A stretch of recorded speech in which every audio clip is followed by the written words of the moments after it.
మొదటి బాణం వదలకముందే, కురుక్షేత్ర నేల మీద నెత్తురు చుక్క పడకముందే ఒక మహాయుద్ధం అప్పటికే మొదలైంది.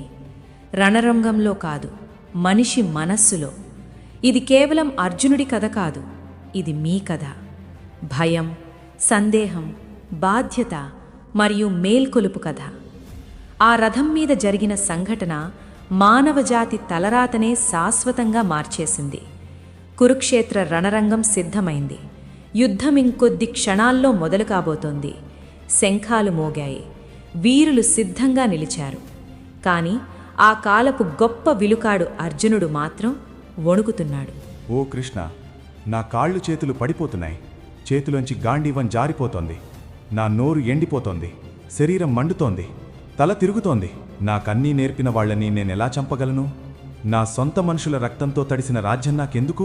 అతని గుండె నిండా జాలి నిండింది. కాని మమకారం అతని తెలివిని కప్పేసింది. హత్యలతో వచ్చే రాజ్యం కంటే అడుక్కుని బ్రతకడం మేలు. నేను ఆయుధం పట్టను. వాళ్లే నన్ను చంపేయనివ్వండి. ఈ పాపం చేయడం కంటే అదే నయం. ఆ మహావీరుడు కుప్పకూలిపోయాడు. నీరసంగా, పాలిపోయి, విరిగిపోయిన మనస్సుతో. ఇది పిరికితనం కాదు, ఇది నమ్మకం సడలిపోవడం. ఈ క్షణంలో అర్జునుడు ప్రతి మనిషికి ప్రతిరూపంగా మారాడు. భావోద్వేగం, బాధ్యతల మధ్య, భయం, సత్యాల మధ్య నలిగిపోతూ. ప్రతి ఆధ్యాత్మిక ప్రయాణం ఇక్కడే మొదలవుతుంది. గందరగోళంతో, బాధతో, శరణాగతితో. అర్జున, నీకు ఈ బలహీనత ఎక్కడి నుండి వచ్చింది? ఈ దిగులు నీకు తగదు. దీనివల్ల నీకు గౌరవం రాదు, స్వర్గమూ రాదు, శాంతి దొరకదు. వాళ్లతో నేనెలా యుద్ధం చెయ్యాలి కృష్ణ? గెలుపే ఓటమిలా అనిపిస్తోంది. నువ్వు పెద్ద మాటలే మాట్లాడుతున్నావు, కానీ నీ బాధకు అర్థం లేదు. తెలివైన వాళ్ళు బ్రతికున్న వాళ్ల కోసం గాని, చనిపోయిన వాళ్ల కోసం గాని ఏడవరు. ఆత్మ శాశ్వతమైనది. అది పుట్టదు, చావదు. ఆయుధాలు దాన్ని గాయపరచలేవు. నిప్పు కాల్చలేదు, నీరు తడపలేదు, గాలి ఆర్పలేదు. ప్రతి మాటతో అర్జునుడి మనసులోని గందరగోళం తొలగిపోవడం మొదలైంది. శరీరం పసితనం నుండి యవ్వనానికి, ముసలితనానికి ఎలా మారుతుందో, చనిపోయాక ఆత్మ కూడా అలాగే మరో దేహానికి వెళ్తుంది. పుట్టినవాడు చావక తప్పదు, చచ్చినవాడు పుట్టక తప్పదు. జరగక మానం దానికోసం ఎందుకేడుస్తున్నావు?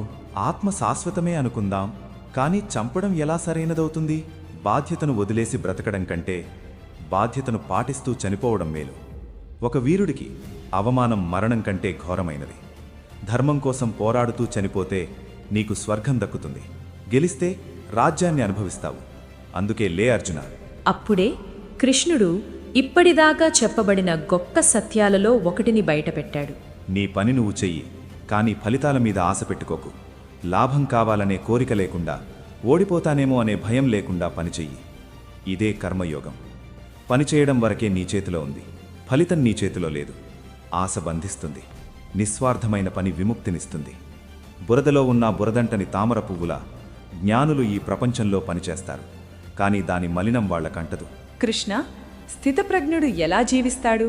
ఎప్పుడైతే మనిషి స్వార్థ కోరికల్ని వదిలేసి ఆత్మలోనే ఆనందాన్ని వెతుకుతాడో అతడే స్థితప్రజ్ఞుడు. సుఖదుఖాలు, లాభనష్టాలు, మానావమానాలు ఏవీ అతన్ని కదిలించలేవు. ఇంద్రియాలు సుఖం కోసం పరిగెడితే కోరిక పుడుతుంది. కోరిక నుండి మమకారం, మమకారం నుండి కోపం, కోపం నుండి గందరగోళం, గందరగోళం నుండి సర్వనాశనం. ప్రతి మనిషి పతనం ఇక్కడే మొదలవుతుంది. కానీ ఎవరైతే ఇంద్రియాల్ని అదుపులో ఉంచుకుని స్పృహతో ఉంటారో వాళ్ళు శాంతిని పొందుతారు. నదులన్నీ వచ్చి సముద్రంలో కలిసినా సముద్రం ఎలా నిండుగా నిశ్చలంగా ఉంటుందో అలాగే కోరికలు వచ్చినా జ్ఞాని చలించకుండా ఉంటాడు. ఎప్పుడైతే మనిషి ఆశను వదిలేస్తాడో, భయం, కోపం, బంధాలు లేకుండా బ్రతుకుతాడో అతడు దైవత్వాన్ని పొందుతాడు. అతడు ఈ లోకంలో తిరుగుతున్నా అదతనికి అంటదు, నీటి మీద తేలే తామర పువ్వులా. ఇది దుఃఖానికి అతీతమైన స్థితి. అక్కడికి చేరినవాడికి ఇక ఎప్పటికీ అలజడి ఉండదు. అర్జునుడు మారిపోయాడు. యుద్ధం ఆగిపోయిందందుకు కాదు, అతనిలోని గందరగోళం పోయిందందుకు. ఇది కేవలం యుద్ధభూమికి సంబంధించిన పాఠం కాదు, ఇది జీవితానికి ఒక మార్గదర్శి. నువ్వు పని చేయడం నుండి పారిపోలేవు, కానీ ఎలా పని చెయ్యాలో నువ్వు ఎంచుకోవచ్చు. ఫలితాలను నువ్వు శాసించలేవు, కానీ నీ సంకల్పాన్ని నువ్వు మార్చుకోవచ్చు.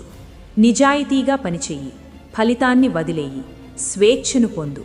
ఎందుకంటే నిజమైన శాంతి జీవితం నుండి పారిపోతే రాదు, తెలివితో, సమతుల్యతతో, ధైర్యంతో బ్రతికితేనే.